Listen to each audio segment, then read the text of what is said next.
এই সরকারটাকে একদম মূল সমেত উপরে না ফেললে কিন্তু ক্ষতি হয়ে যাবে। কেন? দীর্ঘ 34 বছর ধরে সিপিএম এই রাজ্যটাকে তিলে তিলে শেষ করেছে, একদম তিলে তিলে।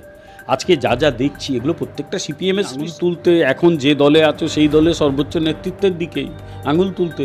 তো সেটা হুক্কা হুয়া নাকি সাপের হিস হিস নাকি গরুর হাম্বা সেটা বলতে পারবো না।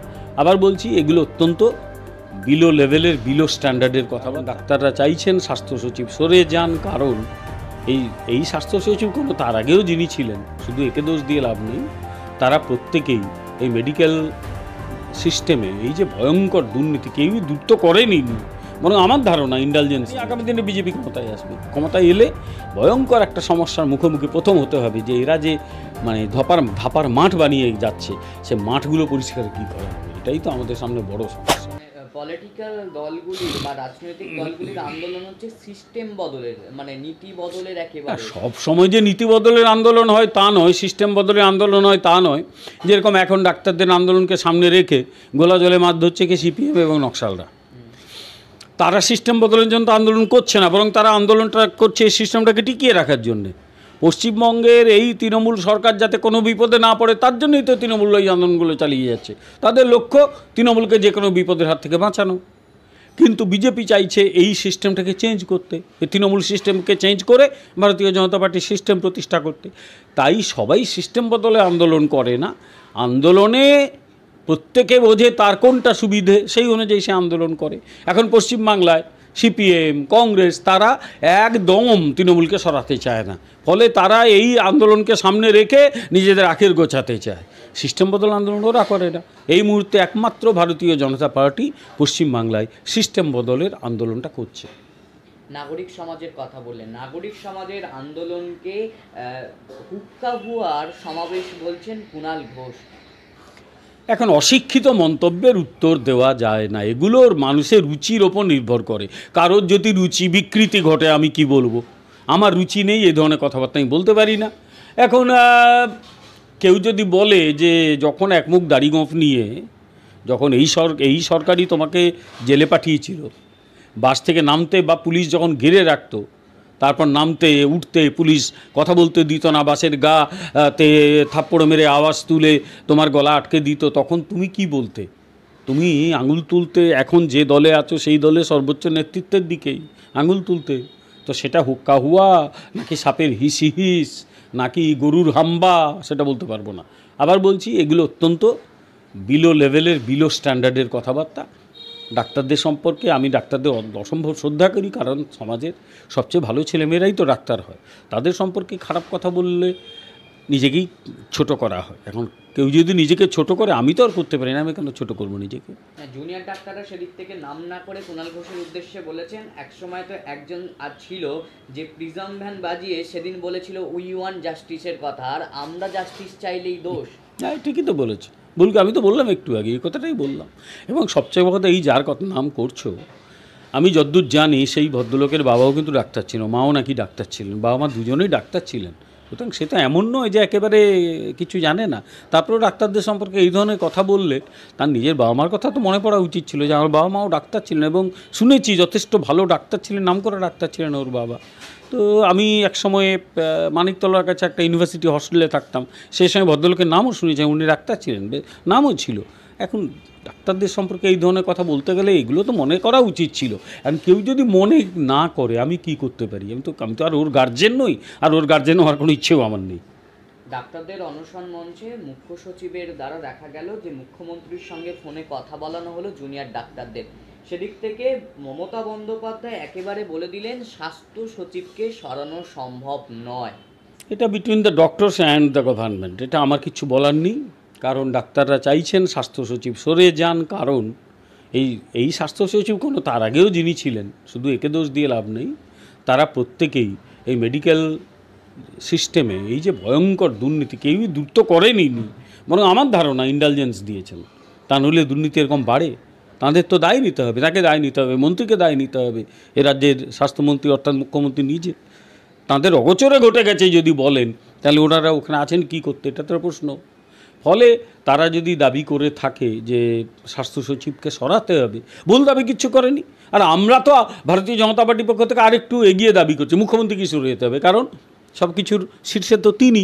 সরকার এরকম যদি ম্যালফাংশনিং হয়, you are solely responsible for this, so you please step down, এটা তো আমাদের দাবি। মানে শিকড় থেকে বাদ দিতে হবে, ডালপালা কেটে লাভ নেই। না, একদম একদম মূল উপরে ফেলতে হবে। যেরকম আমি ব্যক্তিগতভাবে মনে করি এই সরকারটাকে একদম মূল সমেত উপরে না ফেললে কিন্তু ক্ষতি হয়ে যাবে। কেন? দীর্ঘ 34 বছর ধরে সিপিএম এই রাজ্যটাকে তিলে তিলে শেষ করেছে, একদম তিলে তিলে। আজকে যা যা দেখছি এগুলো প্রত্যেকটা সিপিএমের সৃষ্টি।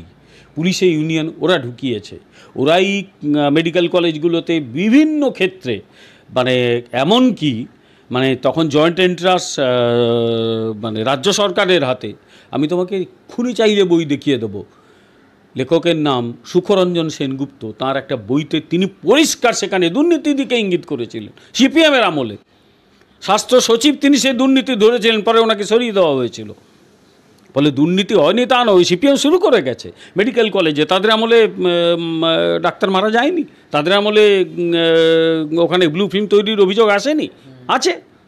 এইগুলো প্রত্যেকটা সিপিএম তৈরি করে গেছে। সাধারণ মানুষের বিরুদ্ধে মানুষকে লাগিয়ে দেওয়া, পার্টির ক্যাডারদের দিয়ে মানুষকে পেটানো, হয়নি? এগুলো সব হয়েছে।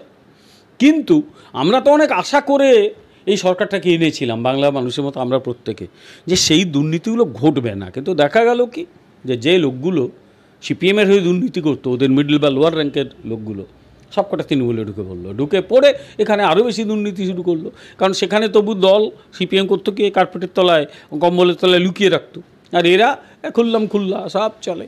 ফলে এই সব ঘটনা ঘটছে। তাই সিপিএমকে ছেড়ে দেওয়া যাবে না, সিপিএমও একই অপরাধ করেছে, সে একই অপরাধ তৃণমূল করছে। ফলে এদের না সরাতে পারলে, এই জন্য আমরা বলি বিষবৃক্ষের শিকড় এক ফোঁটা থাকলে আবার গাছ হবে।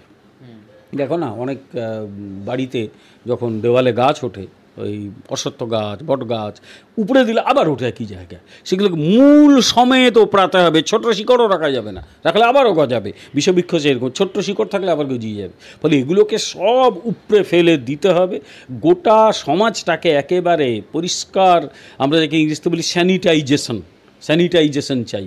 Only BJP can do that. Congress দুর্নীতি করেছে, এখানে ভোটে যে লুট করা যায় সেটা দেখিয়েছে রিগিং, তাকে শিল্পের পর্যায়ে নিয়ে গেছে সিপিএম। তৃণমূল ও শিল্প নয়, ওরা একবারে, তারা ক্ষুদ্র কুটির শিল্প ছিল, এরা হচ্ছে বৃহৎ মাঝারি শিল্প বানিয়ে দিয়েছে। তো এদের কারোর দ্বারা হবে না। Only BJP can do this. একাধিক রাজ্যের দিকে তাকালে, গুজরাট কী ছিল কংগ্রেসের আমলে, গুজরাট এখন কি আমাদের আমলে। ফলে একমাত্র বিজেপি ওটা পারে, বিজেপি সরকার এলেই এটা হবে, অথবা তা নইলে হবে না। মানে একটা কথা শোনা যায় যে জ্যোতি বসুর উত্তরসূরি মমতা বন্দ্যোপাধ্যায়, এটা কি সত্য একেবারে? আপনার মত? যোগ্য উত্তরসূরি, একদম যোগ্য উত্তরসূরি। আমরা বলি না ঠাট্টা করে, মেধাবী ছাত্রী, 100% মেধাবী ছাত্রছাত্রী তৃণমূলের এই লোকেরা, তারা একদম পুরো শিখে কাজটা চালাচ্ছে। কারণ সিপিএমের হয়ে যারা নোংরামিটা করতো তারা সব ঢুকে পড়েছে এখানে, এবং এক্সপার্টাইজ নলেজ নিয়ে ঢুকেছে, অ্যাপ্লাই করছে। আর এদের তো সবাই মিলে খাও, কোনো অসুবিধা নেই, ব্যাস খাওয়া দাওয়া চলছে। সরকার এই রকম যদি হয় তাহলে কি করে সমাজ ভালো হয় না। ওবিসিকে সামনে রেখে এখন বলা হচ্ছে যে সুপ্রিম কোর্টে যেহেতু কেস চলছে, এখন নিয়োগ প্রক্রিয়া সম্ভব নয়, কিন্তু আইনজীবীরা বলছে নিয়োগ প্রক্রিয়ায় কোনো বাধা নেই। বাধা নেই তো, এই তো কিছুদিন আগে ওরা বলছিল স্কুল টিচার নিয়োগ করা যাবে না, নিয়োগ হচ্ছে তো, কোর্টের নির্দেশেই হচ্ছে। এবং সবচেয়ে বড় কথা, এরা বলছে যে ওবিসি নিয়ে মামলা চলছে। কি আশ্চর্য কথা, ওবিসি নিয়ে তো রায় দিয়ে দিয়েছে, এটা হবে না। এই সরকার বা আগে সিপিএম সরকার যেভাবে ওবিসি সিলেক্ট করেছিল ওটা ভুল, তো ওরা বাদ দিয়ে নিয়োগগুলো হোক না। নিয়োগ হতে বাধাটা কী? বাজে কথা কাকে শোনাচ্ছে এগুলো? অবিলম্বে নিয়োগ করার দরকার, সরকারের মানে কোর্টের নির্দেশ অনুযায়ী নিয়োগ করা দরকার। এরা চাইছে না নিয়োগ করতে, কারণ নিয়োগ করলে তো টাকা দিতে হবে। তো ভাঁড়ে মা ভবানী সে একদম মানে কিছুই নেই, ফাঁকা হয়ে গেছে। ফলে এরা এইসব ছুতো দিয়ে নিয়োগ করছে না, আর পার্টির লোককে পোষার জন্যে সিভিক তৈরি করছে, 1,25,000-30,000কে নিয়োগ করে ফেলেছে। সেগুলো এখন কোথায় যাবে? তাদের নিয়োগ তো ইতিমধ্যে সুপ্রিম কোর্ট প্রশ্ন তুলে দিয়েছে, এবং আমার ধারণা নিয়োগটা বৈধ নিয়োগ নয়। ফলে এরা যা করছে না, যা করে গেল, আগামী দিনে তার বিরাট একটা এফেক্ট হবে। আমি জানি আগামী দিনে বিজেপি ক্ষমতায় আসবে, ক্ষমতায় এলে ভয়ঙ্কর একটা সমস্যার মুখোমুখি প্রথম হতে হবে, যে এরা যে মানে ধাপার মাঠ বানিয়ে যাচ্ছে, সে মাঠগুলো পরিষ্কার কী করা হবে, এটাই তো আমাদের সামনে বড় সমস্যা।